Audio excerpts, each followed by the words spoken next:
मित्रों जय माता की संजय बोल रहा हूँ। आज हम बात करते हैं अपने जीवन के कुछ सुलझे अनसुलझे रहस्यों की, जिनको कि मैं आमतौर पे लाइफ़स्टाइल डिज़ीज़ कहता हूँ, कि जो जाने-अनजाने में जब हमारे साथ आ जाएँ या हमारे जीवन में आ जाएँ किसी तरह से, तो उससे ना चाहते हुए भी हमारे जीवन में ऐसी घटनाएँ घटती हैं, जो कि हमारे कर्म-फल के सिद्धांत के अनुरूप नहीं होती। यानी कि हमें लगता है कि यार ऐसा मेरे साथ क्यों हो रहा है?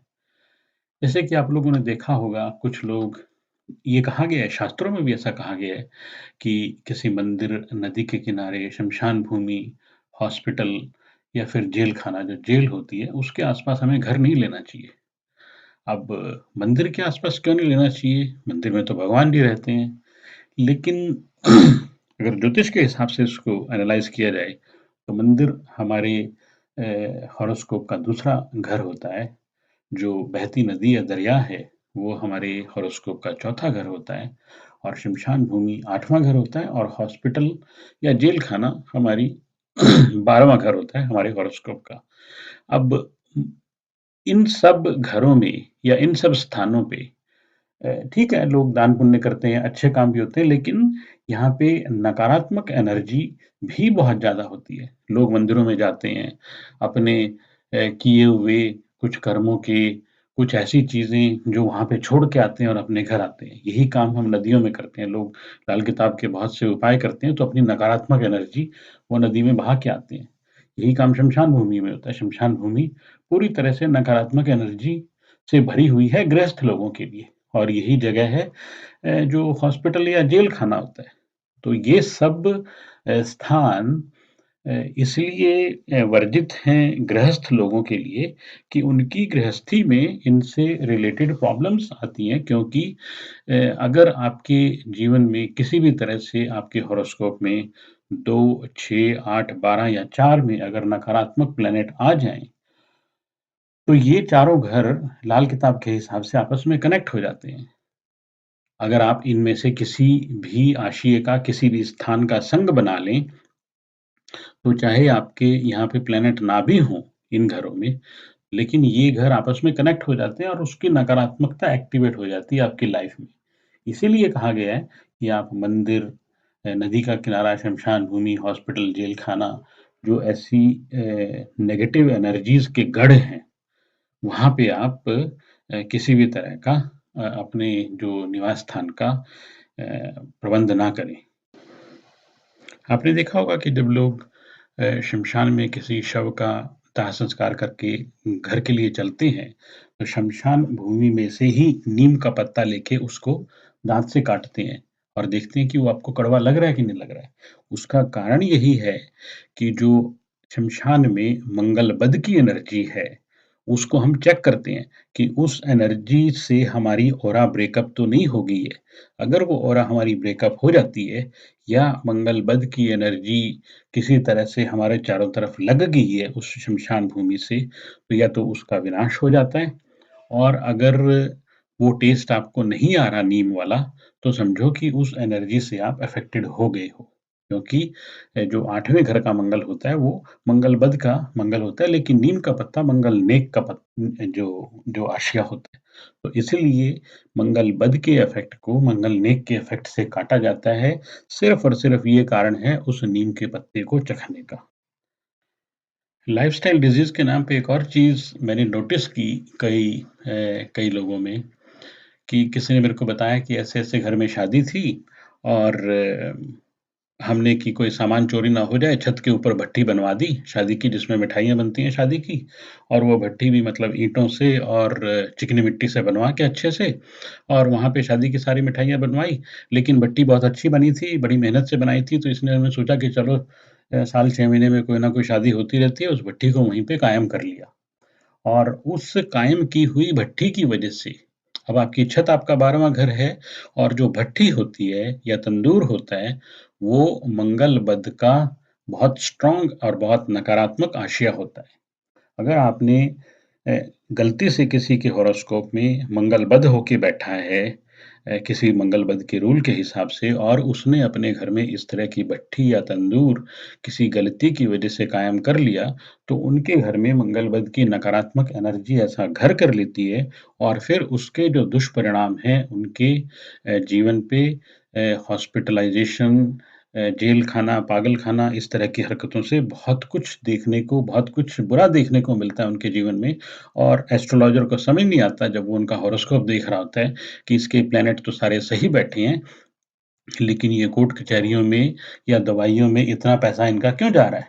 तो उसका ये कारण देखा गया कि आपके लाइफ़स्टाइल डिज़ीज़ की वजह से आप इंसान इस तरह के दुखों को भोगता है। कई बार आपने देखा होगा लोग कहते हैं कि यार हमने तो ये मकान ऐसा लिया कि हमारा तो सब कुछ उल्टा ही हो गया, क्योंकि उन्होंने टी पॉइंट पे मकान ले लिया और इसलिए कहा जाता है कि टी पॉइंट की यानी कि बंद गली का जो मकान होता है, वो मोर देन 90% लोगों के लिए ठीक नहीं होता या 100% के लिए ही ठीक नहीं होता, क्योंकि जो टी पॉइंट का मकान होता है, वहाँ पे केतु प्लैनेट की नकारात्मक एनर्जी बहुत ज़्यादा होती है। तो केतु प्लैनेट की नकारात्मक एनर्जी बहुत ज़्यादा होने की वजह से अगर उस स्थान की हवाएँ उस घर में से क्रॉस हो जाएँ, तो फिर उसके लिए उस घर में रहने वाले जातक के लिए बहुत हानिकारक हो जाता है। और एक दूसरी चीज़ देखने में आई कि टी पॉइंट वाले घर में अगर कोई मंगल बद वाला बच्चा पैदा हो जाए, यानी कि जिसका मंगल 8वीं राशि या 8वें घर में हो, तो फिर वो बच्चा उस घर के लिए बहुत बड़ा विनाश लेके आता है, ऐसा ज्योतिष शास्त्र कहता है।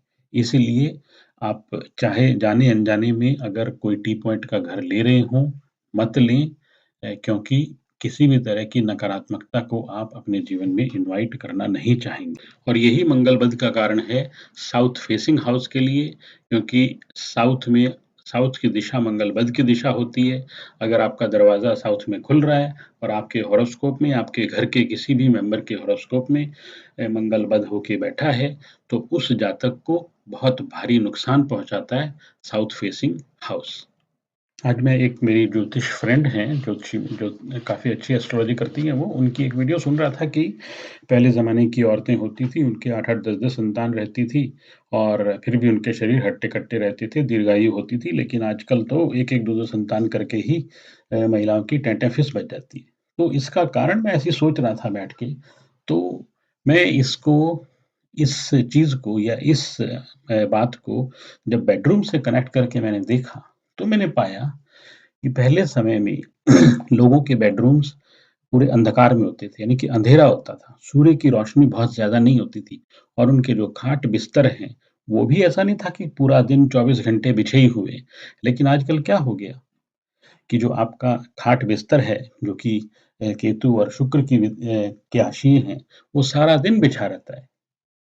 और जो आपके बेडरूम के अंदर प्रकाश की रोशनी की व्यवस्था इतनी ज़्यादा कर दी है लोगों ने अपनी अ, अज्ञान की वजह से, अगर सूर्य शुक्र मिल जाएँ आपकी कुंडली में, तो वो आपके पारिवारिक वैवाहिक जीवन के लिए अच्छा नहीं होता। तो जब आपने अपने बेडरूम में कोई खिड़की, दरवाज़ा ऐसा रख लिया, जिसमें कि डायरेक्ट सूर्य का प्रकाश आ रहा है और वो आपके बिस्तर के ऊपर पड़ रहा है, जो कि ऑलरेडी बिछा हुआ है, तो उससे आपके जीवन में जो शुक्र की एनर्जी है, जो केतु की एनर्जी है, वो बहुत हद तक, बहुत जल्दी खत्म होने की तरफ जाती है और इसी वजह से जो फर्टिलिटी पावर है मेल्स और फीमेल्स की, बहुत हद तक डिटेरियोरेट हो जाती है, नष्ट हो जाती है। ये उसके पीछे का ज्योतिषीय विज्ञान है। राहु का ज़िक्र मैंने अपनी पहले भी कई वीडियोज़ में किया है कि रात को कभी भी रसोई घर में जूठे बर्तन छोड़ के नहीं सोना चाहिए। कचरा घर में बहुत ज़्यादा दिन तक, बहुत समय तक, लंबे समय तक नहीं होना चाहिए, क्योंकि जो जूठे बर्तन या कचरा आपके जो ट्रैश कैन है आपके किचन का, वो राहु होता है और आपके रसोई घर में राहु का होना अच्छी बात नहीं है। राहु से मुझे याद आया कि मैं ऐसे ही एक किसी मित्र से बात कर रहा था कि उनका राहु छठे घर में है और फिर भी उनको उस राहु की वजह से जो उनके व्यापार में, काम-धंधे में अच्छे इफ़ेक्ट क्यों नहीं आ रहे? तो मैंने उनसे पूछना शुरू किया। मेरा ध्यान गया उनके 12वें घर पे, यानी कि उसकी छत पे या उनके घर में किसी तरह की ऐसी व्यवस्था जो कि सिर से ऊपर उन्होंने कहीं राहु का पुराना सामान, पुरानी चीज़ें, जंग लगी हुई चीज़ें, जंग लगा हुआ लोहा। तो मैंने उनसे पूछा कि आपकी छत पे कुछ ऐसा लोहे का तो नहीं पड़ा? कोई जंग लगी हुई रॉड्स पड़ी हों, सरिये पड़े हों? तो उस भले आदमी ने किसी पड़ोसी से के घर में कंस्ट्रक्शन का काम हुआ और उसकी छत पे उसने जंग लगा हुआ सरिया रख दिया। अब उस जंग लगे हुए सरिये के उसकी छत पे होने की वजह से उसके हॉरोस्कोप में चाहे कहीं भी राहु बैठा हो, लेकिन आपने एक कृत्रिम राहु अपने घर में स्थापित कर दिया 12वें घर में, जो कि बहुत विनाशकारी होता है। 12वें घर का राहु बहुत विनाशकारी होता है, क्योंकि वो आपकी रात की नींदें खराब कर देता है, आपके चैन-सुख खराब कर देता है गृहस्थी के, बहुत कुछ खत्म कर देता है वो। और इसी तरह से जैसे लोग घर हमारे भारत में तो मैंने देखा गया कि लोग घर बनवाते समय ये व्यवस्था पूरी मुकम्मल करते हैं कि भी हर रसोई के ऊपर या हर बाथरूम के ऊपर या कमरों में भी कहीं भी जगह मिल जाए तो टाँड ज़रूर बनाएँ जहाँ पे कि वो बचा-खुचा पुराना सामान रख सकें जिसको सालों ना देखना पड़े। ये व्यवस्था आपके घर में कृत्रिम राहु को 12वें घर में स्थापित कर देती है, जो कि बहुत विनाशकारी होता है, जो कि बहुत खराब होता है आपकी रात की नींद के लिए, आपके सुख चैन के लिए। ऐसे 12वें घर में बैठा हुआ राहु अनाप-शनाप तरह के कोर्ट कचहरी के और हॉस्पिटल के खर्चे बहुत ज़्यादा बढ़ा देता है। तो इस तरह की चीज़ों से हमें बचना चाहिए। इन चीज़ों को इसलिए मैं जो 3-4 चीज़ें मैंने इसमें बताई आपको, मैं उनको लाइफ़स्टाइल डिज़ीज़ कहता हूँ। आपका हॉरोस्कोप कैसा भी हो, अच्छे से अच्छा हॉरोस्कोप होते हुए भी मैंने देखा है कि लाइफ़स्टाइल डिज़ीज़ की वजह से आपने अपने घर में ग्रहों को ग्रहों की बुरे आशयों को या ग्रहों के बुरे स्वरूप को ऐसे जगह दे दी है कि जिससे आपके हॉरोस्कोप के अच्छे इफ़ेक्ट भी आपको नहीं आ रहे। आपके सुकर्मों के सुफल भी आपको नहीं मिल रहे क्योंकि आपने बुरे ग्रहों को अपने जीवन में, अपने लाइफ़स्टाइल में, अपने चारों तरफ की ऑरा में, अपने वास्तु में एक्टिवेट कर लिया है। तो इसलिए ये जो 4-5 चीज़ें मैंने आपको बताई, इनसे आपको बचना चाहिए, आप बचें। इन चीज़ों में सुधार करके देखें, आपको बहुत अच्छे फल, परिणाम दिखेंगे और किसी भी तरह के अनाप-शनाप दुखों से, कष्टों से आपको बचने में हेल्प मिलेगी। जय माता दी, जय सिया राम। नया साल सबके लिए मंगलमय हो। फिर मिलेंगे।